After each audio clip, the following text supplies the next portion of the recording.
Yeah. If we break 100 plus viewers after that game, then this is the realest of the real of the real.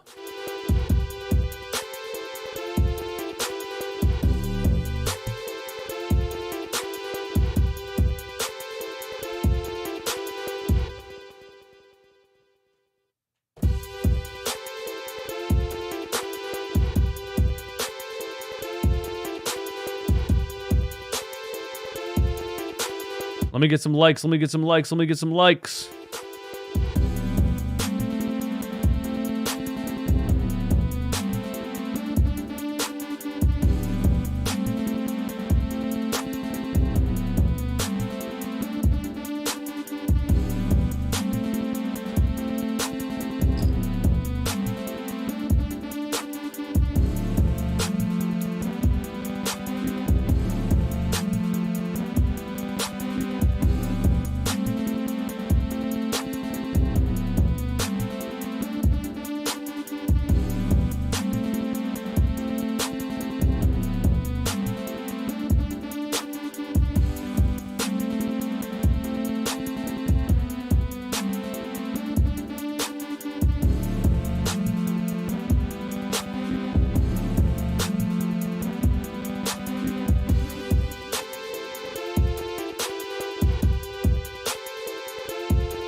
Get the likes up. Get the likes up.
Yes, sir. Yes, sir. Yes, sir. Yes, sir. Yes, sir. I would like for you guys to thank me. First and foremost, where's my viewer count? I would like for you to thank me. I watched the end of that game so you didn't have to. The Philadelphia 76ers get absolutely mollywopped by the Cleveland Cavaliers. And we're gonna talk about some things. First of all, thank you for being here. This is Run It Back Philly. No frauds, no fanboys. Absolutely never, ever, ever any intros. Just so you know, you can listen to all of these episodes in podcast form, in audio form, in crystal clear mastered audio form, thanks to Merkle Media, over on Apple Podcasts and any other podcast platform of your choosing. And if you're using Apple Podcasts, I would kindly ask you to leave a review on the podcast on Apple Podcasts. The link is in the description. Subscribe to this channel if you're not subscribed. 30% of people that watch these shows are not subscribed. That is fraudulent behavior. You know this is a no fraud zone. Hit the notification bell. If your notifications aren't working, turn them off, turn them back on, because YouTube notifications are weird. And everybody, hit the like button. Of course, the numbers are going to be down because the Sixers got spanked. This game was over basically the start of the third quarter, and I really think most people... people who don't have degenerative obsessions with 76ers basketball like I do, and like I think the 71 of you that are actually in here do, they turned the game off. They put a different NBA game on. They put a replay of the Eagles game was on NFL Network. Somebody tweeted and said, hey, if you're watching the Sixers game, just so you know, The replay of the Eagles game is on NFL Network. You know, people were finding all kinds of other things to do because this was over. This was over. I haven't seen a beatdown like that since Jake Paul knocked out Nate Robinson.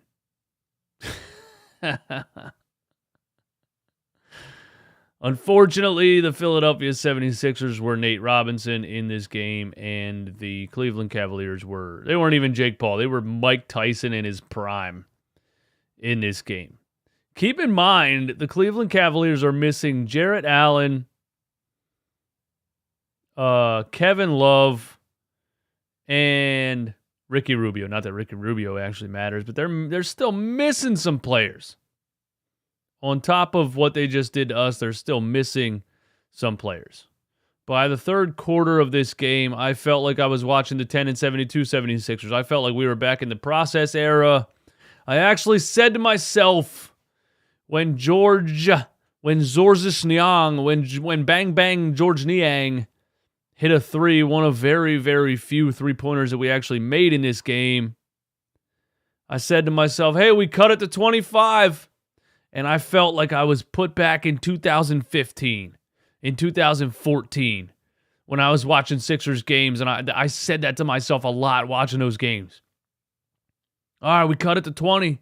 If we can get it down to 18 by the start of the fourth. I'm like, what am I doing? It's 2022. What are we doing here?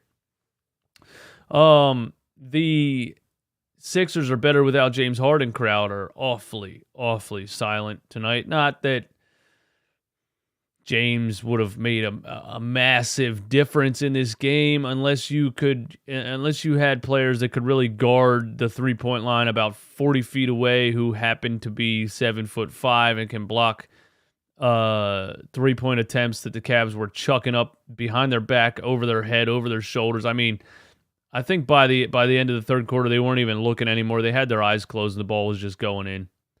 So realistically, the story of this game is one of those games. One of those basketball games where one team can't miss no matter what they do, no matter how contested it is. They can't miss.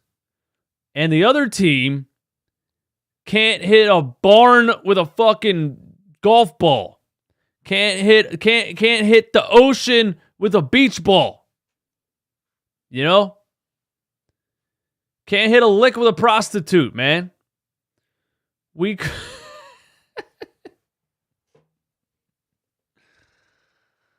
couldn't hit anything.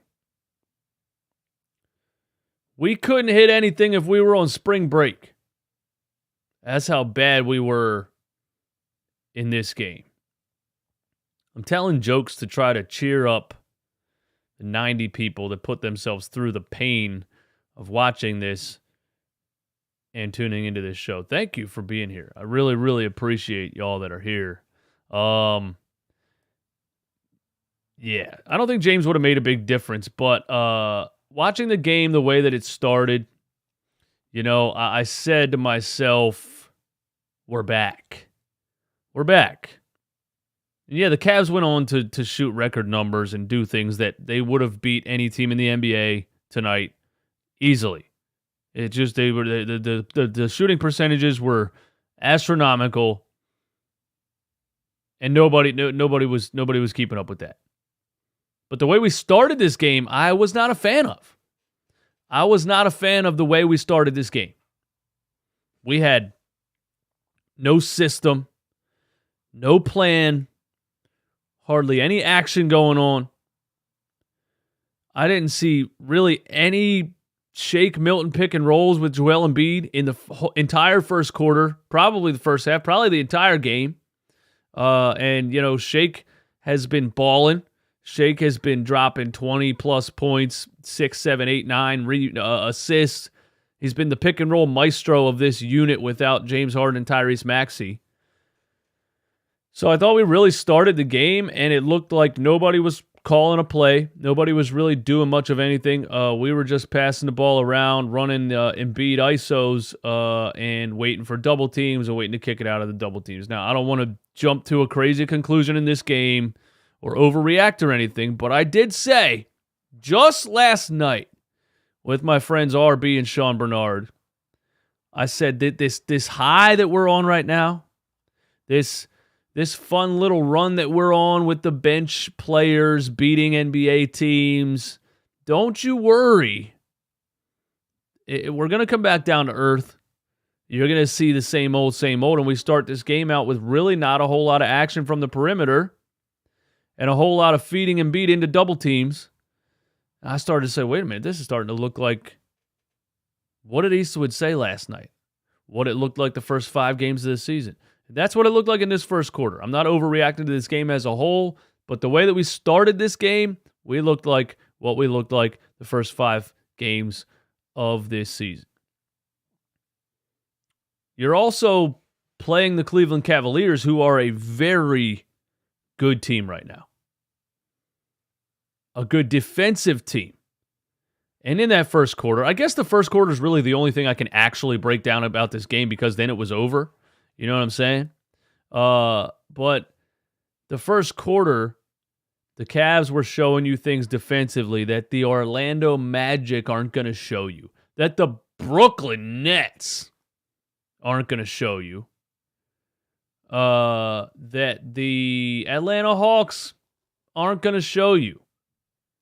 The Cavs are a good defensive team. They were bringing the doubles to Embiid quickly. They were bringing the doubles from different angles. They were bringing the doubles from the left, from the right, from underneath. And then as soon as he looked to pass, they were flashing back. They were flashing back sometimes before he passed. They were decoying doubles. They were bringing doubles and flashing away and coming back. They were doing all kinds of things defensively in that first quarter. Their whole goal was throw the kitchen sink at Joel Embiid. And that should be your goal when it's Joel Embiid and D'Anthony Melton and Daniel House Jr. and Matisse Thybulle. I mean, that should be your goal when it's Joel Embiid without any other stars on the floor to throw the kitchen sink at Joel Embiid. I'm surprised other teams playing against these bench players haven't applied that strategy, I guess I'll say. I know these players were shooting very well in the Magic game, in the Brooklyn game, in the Atlanta game. So possibly they might have tried that and we were just hitting shots and they had to revert. But in this game, nobody could make anything. Nobody could even handle the ball on the perimeter. Nobody could get anything going. So the Cavs said, hey, let's throw the kitchen sink at Joel Embiid because he's our only shot. He's their only shot of putting up a fight in this game. If the Sixers are going to come close to beating us in this game with as bad as they're shooting and as good as we're shooting, it's going to be Joel Embiid doing some kind of Superman tactics. So we're going to bring doubles and triples. I thought the Cavs played great defense in the first quarter, and that really set the tone, and that really, ignited what was the fire, what was the forest fire that was the second half. I thought Embiid started out slow. Thought he was getting punked by Robin Lopez a little bit, and I don't care what the game is. I don't care who the team is. I don't care what the score is. It's Robin Lopez, Joel. Come on, bruh. Come on, Joel. Couple plays, Lopez hits like a hook shot over him, goes right at him. Embiid comes down, loses the ball, or Lopez blocks a shot or whatever it was. I just thought he was getting beat up a little bit by Robin Lopez in the first quarter, and I was like, what the hell's going on? Joel got it together a little bit. He started to become aggressive. Then he started to attack Lopez and do what he knows he can do. But yeah, I didn't like Joel at the start of the game. I didn't like basically anybody at the start of the game. This basically looked like what the Sixers playing without James Harden and Tyrese Maxey should look like. These guys are bench players. They are guys that can come in and give you a spark. They're going to be very inconsistent. That's why they are bench players. So it's the Mark Sanchez effect, if you will. It's the NFL backup quarterback effect, right? A decent backup quarterback can come in and give you 2 wins on a really good team, maybe 3 wins. And yeah, I'm talking about Nick Foles too. The guy only had like 1.5 good games and won the Super Bowl. A backup quarterback can give you 2 wins, can give you 3 wins. You start to stretch it, you start to get a little Carson Wentz-like, and maybe he's out 4 or 5 weeks, and the backup quarterback's going to start to look like a backup quarterback. I think that's what really happened in the first half of this game. The backup quarterback really started to look like a backup quarterback.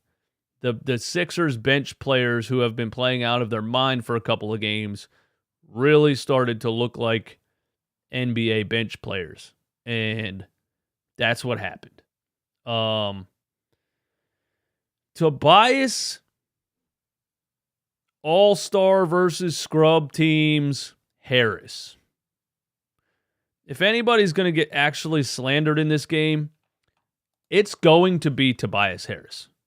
And it's going to be everybody that told me Tobias Harris, just because he had 3 or 4 good games against the God beep Orlando Magic, we can't trade Tobias.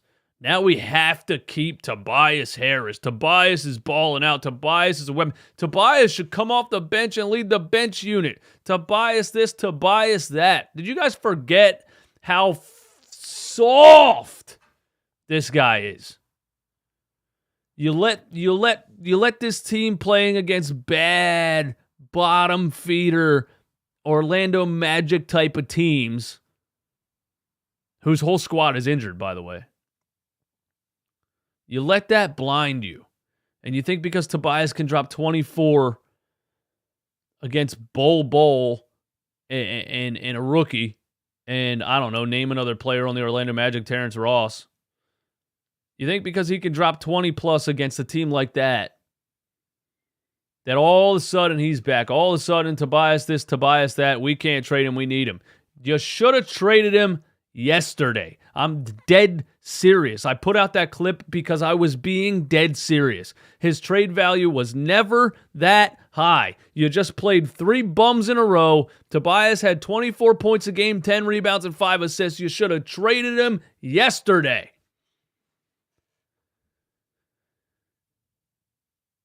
And then you play the Cleveland Cavaliers, who, guess what, have length, have athleticism, have defensive strategy and communication. And Tobias Harris was out there getting pumped. Tobias Harris was out there getting his lunch money stolen, not even out of his pocket, out of his hand. He was getting his lunch stolen right off his lunch tray. They were bitching Tobias Harris. He's driving to the lane, getting pushed around. Dudes are blocking his layups out of bounds without even jumping. Get that weak shit out of here. Don't bring that juice to a gin party. Rest in peace, Stuart Scott. Tobias Harris was a whopping 0 for 7 in this game. 0 for 3 from 3. And then at halftime, he caught the flu. And now people are telling me, oh, he looked bad because he was sick. No, Daryl probably called somebody and said, get him out of the game. Get him out of the game, bro. I have a trade lined up. I'm trying to sell this guy as high as possible. He just had 4 great games in a row. I have a trade lined up, and he's smoking rock in this. Get him out. Maybe nobody will watch this. Maybe nobody will see what just happened.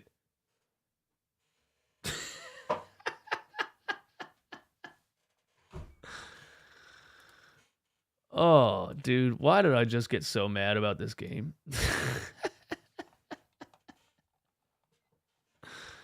That's my take on Tobias Harris for this game, in case you were wondering. The Cavaliers are a deep team. The Cavaliers built that team the way that you should build an NBA franchise. They drafted great players. They hit on so many draft picks, they could even afford to trade one of them. Colin Sexton, Darius Garland, Evan Mobley. There's a couple dudes out there that are 21 years old getting buckets that Doc Rivers would never even look at. Doc Rivers would sneeze and get shingles if he came close to some of these players because he's allergic to anybody under the age of 25. They built that team. They made those trades. And then they swindle the Karis LeVert, the Jarrett Allen thing. He didn't even play in this game. Then they drop all their first-round picks on Donovan Mitchell. Icing on the cake, cherry on top. That's a good team that's going to be good for a long time. What are the 76ers doing? Signing 38-year-old PJ Tucker, huh?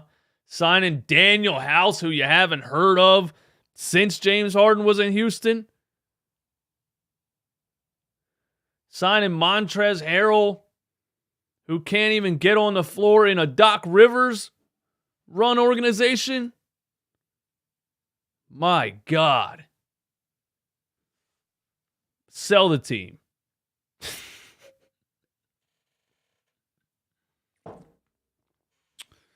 Also, I take back what I said about Matisse Thybulle. Man. Well, I'm not going to completely take it back. Romp just texted me. What's up, Romp? I'm not going to completely take back what I said about Matisse Thybulle. I think he's a great perimeter defender, and I think as long as you can just get him standing still and shooting a decent percentage from three, he can be on an NBA floor. But 2 nights ago, we made the mistake of letting Matisse Thybulle drive with his left hand and do a magical left-handed finger roll layup, and now he thinks, hey, I can ball a little bit, man. And he can't. He just can't actually play basketball, and that's fine. There's 3-and-D players that you would never want to dribble a basketball. Danny Green. Remember Danny Green? I threw up in my mouth anytime I saw Danny Green dribble the ball. You know what I'm saying? Robert Covington. There's plenty of players. So Matisse Thybulle can be valuable. Let's not say that he can't be. You just don't ever want him to try to do anything with the basketball besides shoot an open shot or get rid of it. He put up like a hook shot in the paint that didn't hit the rim at all. And had some other bad plays and then some turnovers. And then we made a little bit of a run. Okay, we were on the verge of cutting it to under 20 by the end of the third quarter. And I was actually dumb enough.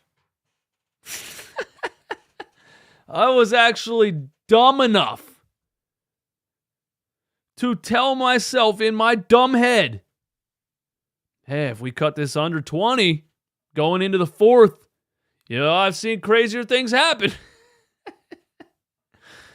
We're on the verge of cutting it to under 20 on a steal.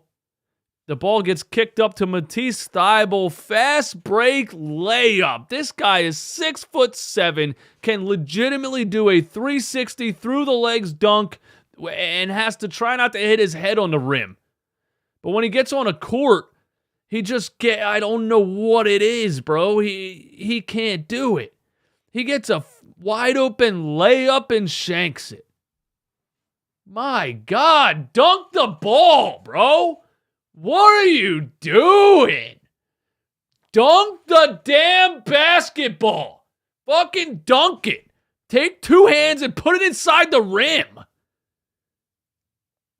Why do we have so many players that play like this? Tobias Harris, dunk the damn basketball. Why do we have so many players that are 6'13" and can't dunk a damn basketball?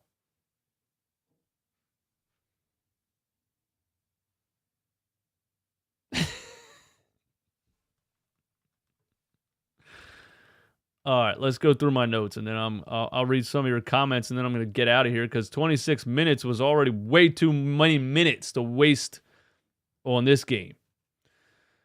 First quarter, I saw no action whatsoever. I saw Furkan Korkmaz in the first couple of minutes of the game. Furkan Korkmaz. Now, listen, I know we're down players, but we predicted this too, man. We predicted this too. that Furkan's going to have one or two good games against the Orlando Magic, whoever else, and Doc Rivers is going to think to himself, oh, my boy Furky is back. I'm bringing him back. It's time. It's time. It's time.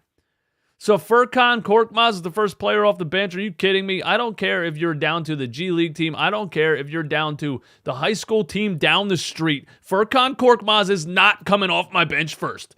I don't care.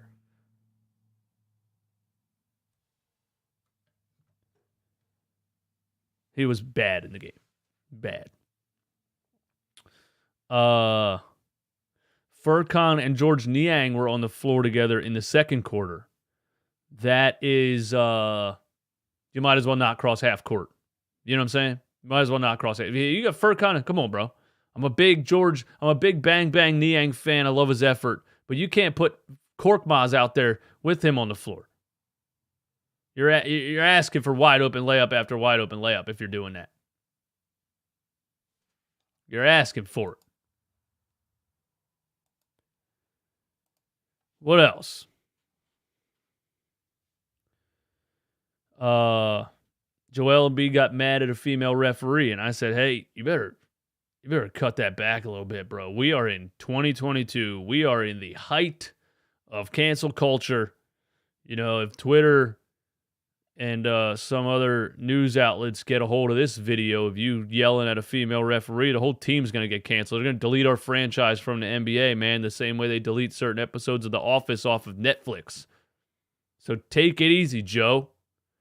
No, but realistically, that chick is bad, and she missed a couple of her easy foul calls, and Joel had a right to be angry. I actually like the fact that he was like, yeah, hey, listen, bro, you want to be a referee in the NBA? I'm going to treat you the same way as I'm going to treat any referee. You suck, bro. That's a terrible call, and I'm going to walk over to you and yell in your face. I think she handles herself well, though. I really do. She didn't give a shit at all. She was like, whatever, technical. She was like, bye, bitch.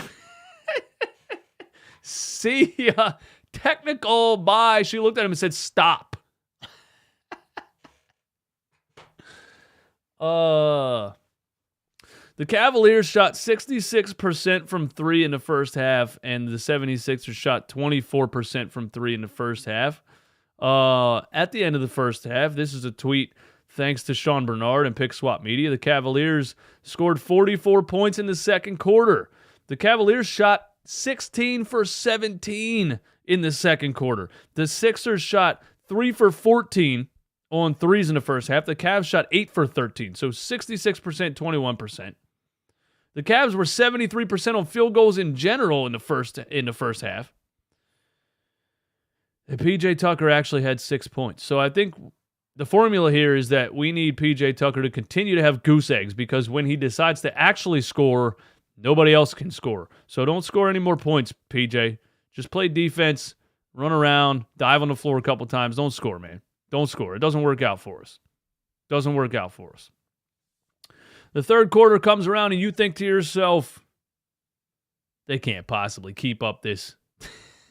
They can't possibly keep up these shooting percentages, right? They can't possibly keep up these shooting percentages. They're going to come back down to earth in the third quarter. They're going to come back down to earth. So the Cavs say, hold my beer first half. I'm going to show you the second half. And they continue to not miss. Donovan Mitchell comes down and hits a three. Donovan Mitchell kicks it to Darius Garland, who hits a three. And then Darius Garland's 35 feet away from the basket, just says, fuck it. Shoots a fadeaway with two defenders in his face from Steph Curry range, high arcing shot, turns around when the ball's in the air, and it drops in. And that's when I was like, okay, I had a little bit of faith heading into, but what's going on here? I'm playing 2K on Hall of Fame difficulty, and I got the blank cards on my team. You know what I mean? I don't even have the blue ones, the emeralds. I don't even have the rubies.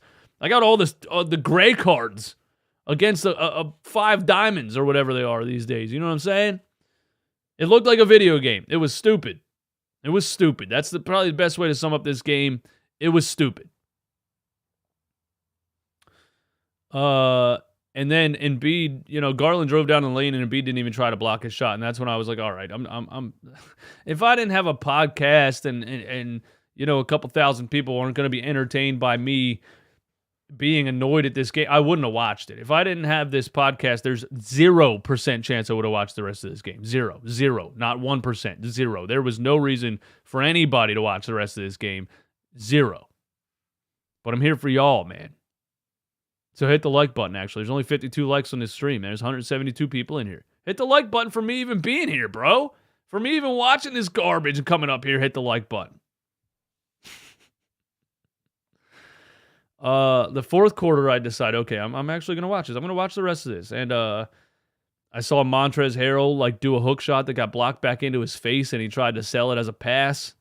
And then the Cavs get on a fast break. Darius Garland catches a pass. It doesn't dribble, just throws up a no-look alley-oop like the Harlem Globetrotters out here just to rub it in. That was basically it.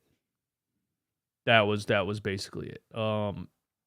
Joel was still out there hustling, diving on the floor and things. I thought, like, hey, get him out of the game, man. Why is he even here? Why is he even in this game? Why'd you even put him back in the second half? Yeah, I saw a Paul Reed, Furkan Korkmaz two-man game at one time, and my eyes started to bleed. They're bleeding right now. You can't see it on the camera, but they're bleeding. There's blood all over me. My eyes are bleeding. A Paul Reed, Furkan Korkmaz dribble handoff, and of course it ended in a disaster. He lost the ball, and they got called for a moving screen. I always say I love Paul Reed's energy, and I think he's a defensive center, and I think he should be the backup center, but don't run plays for him to hand it. Don't run dribble handoffs with Paul Reed and Furkan Korkmaz. This was disgusting basketball. All around. Disgusting. Joel was 6 for 16. DeAnthony Melton was 4 for 11. Shake Milton was 6 for 12. He was 0 for 3 from 3. Had 3 assists. I just didn't see a whole lot of Shake. Furkan was 1 for 4. George Niang was 2 for 7. Daniel House Jr. was 3 for 4. Paul Reed was 100% from the field. Shout out to Paul. And, of course, he had 5 rebounds because that's what he does, and 2 offensive rebounds. So you're always going to get that from Paul. Trez, I don't know, man. It's not looking like Montrez can do much against decent-level NBA talent. Like, it just is what it is. Romp nailed it on the head when we signed Montrezl Harrell. We were all ranting and raving. I did a play breakdown. I did a Montrezl Harrell play breakdown. How embarrassing is that? Talking about how much of a dog he is and how much he's going to have. He can't ball against these NBA players.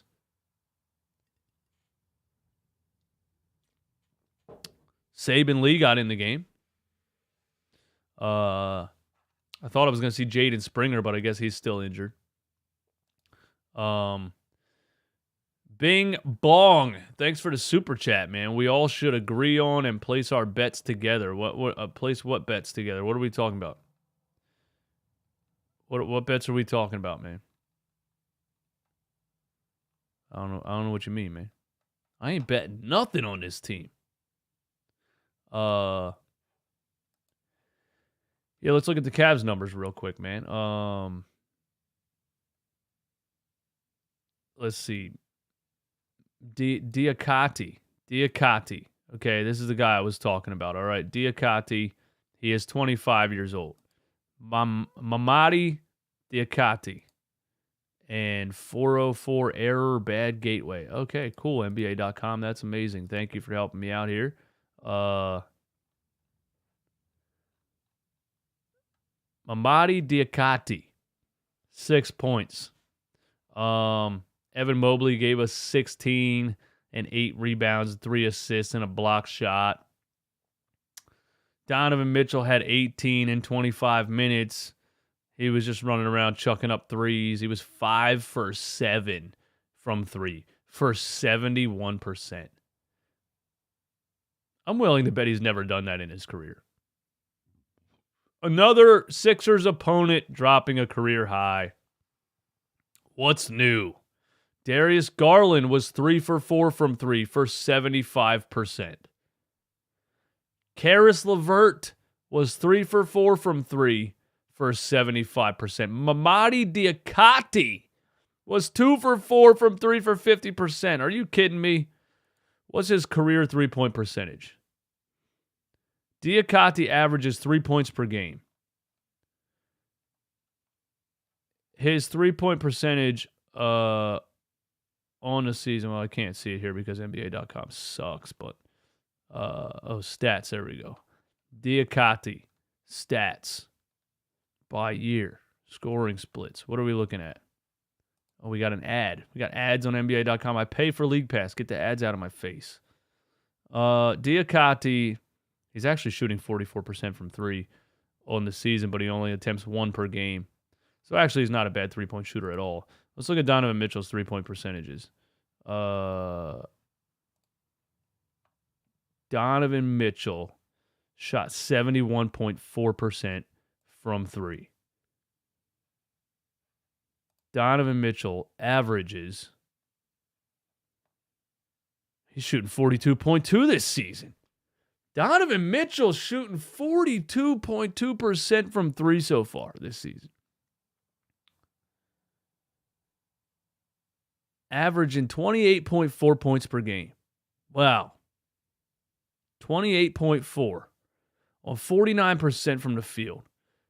42.2% from 3 on 9 attempts per game. 4 rebounds, 5 assists. Only 3 turnovers a game.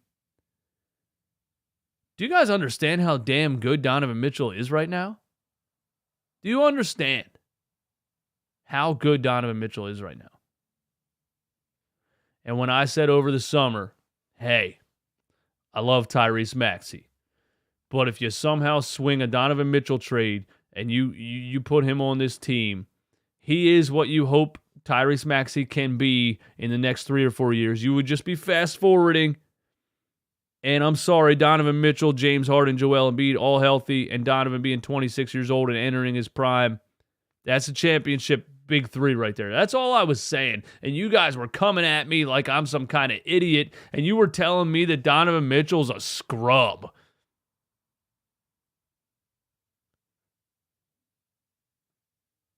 .4 points per game. 49, 42, and 88 from the free throw line. And 9 3-point attempts a game. Come on, bro. Come on. Come on. Eastwood's right again. That's one of those things, like whether you make the trade or not make the trade, I'm happy. I love Tyrese Maxey. I think he's going to be that. I think he's eventually going to be that. I definitely do. Yeah, I guess that's all I have to say about this game. I'm surprised I even talked for 40 minutes about it. Hey, don't forget to check us out on Apple Podcasts, Spotify, and every other podcast platform, thanks to Merkle Media. What you guys saying in the comments, man? I got questions for you. Does this game concern you? Or does it completely not matter? Does this game concern you? Or does it completely not matter? I'd still rather have Maxey. Spida always falls apart. I mean, it's not like Maxey has carried anyone through the playoffs yet. I'm not saying he should. He's young, but Spida's 26. He was playing with Rudy Gobert. That seems like anybody that plays with Rudy Gobert has a tough time doing anything once the playoffs start. Flush it and move on. It doesn't matter. You don't think that first quarter, you don't think the way this offense came out, you don't think the lack of system, the lack of plays, the lack of strategy in the first quarter, that doesn't concern you? You're telling me you play the way you play against the G League Orlando Magic. You play the way you play against the Atlanta Hawks, who aren't a good defensive team. They got some players, but they're not a good defensive team. You come out and you finally play a good defensive team, and you look like that. You look like that. That doesn't concern you at all. Devonta Smith's burner doesn't matter until we get Glenn out of here. Well, I agree with that, like completely. Like down in my soul, I know that for a fact. None of this matters realistically until Glenn Rivers is gone. It just is what it is. But I guess, without Harden and Maxey, we came back down from the high that we were on. This is what it should look like when you're missing two of your stars and you play against the Cavaliers who are missing players but have their stars and have a very deep team. This is exactly what it should have looked like. And then they just shot the ball, ungodly numbers, and it was over. I wouldn't even think about trading Maxey for Mitchell. Well, you should. It's over now. It's not like you can anymore. So whatever. Yes, this game Dion Fussell, thank you, man. It says, yes, this game concerns me. We got to make moves. It's going to be bad, man, if we don't. DMLG Hoops. I think this game gives us some good perspective. We're clearly not better than Boston, Milwaukee, or Cleveland. That's true. It's hard to say. It's not hard to say that. I will say definitely that we're not as good as Boston. I'll say we're not as good as Boston. But at full strength, with Harden being back in shape and doing what he was doing at the beginning of this season, with Maxey absolutely balling out what he was doing at the beginning of this season, and Embiid coming into, being in shape now. We're 20 games into the season. He's in shape now. It takes 20 games, remember. I think we compete with Cleveland fully healthy, and I think we compete with Milwaukee fully healthy.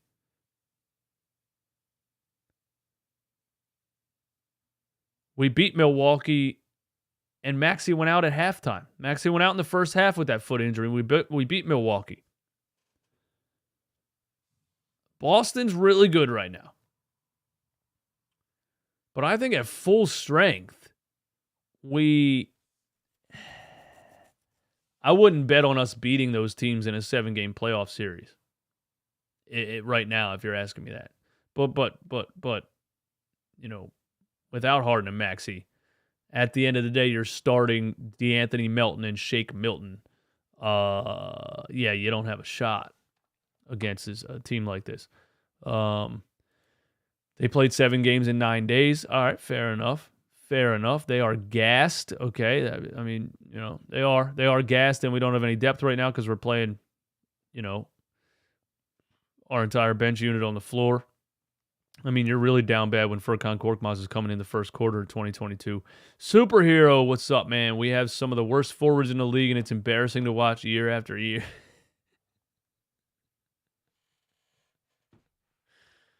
We don't have any wings.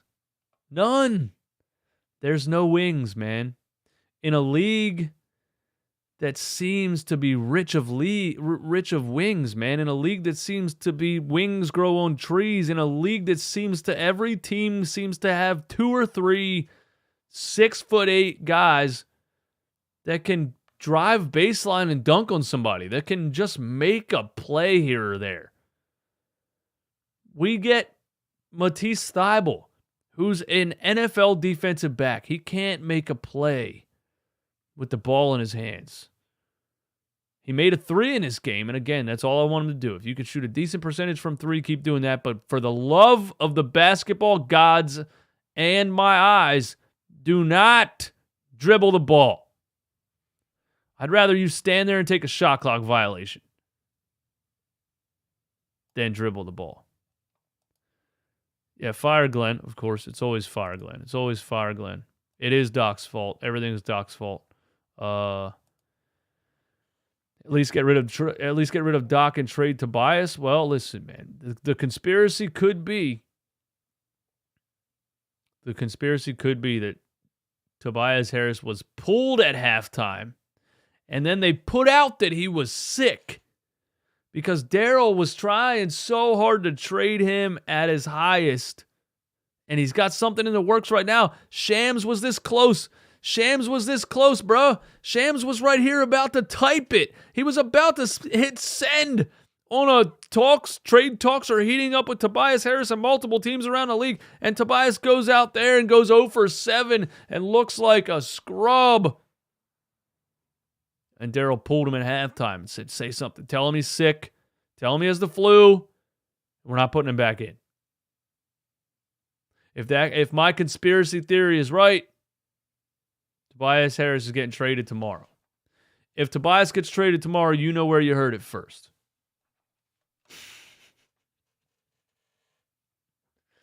Hey, listen, man. Thank you guys for tuning in. Thank you for hanging out. I needed this. This was fun.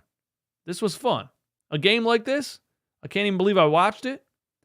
This was fun. Coming up here and, saying some of the dumb things that I said and making myself laugh. Maybe I made some of you laugh too.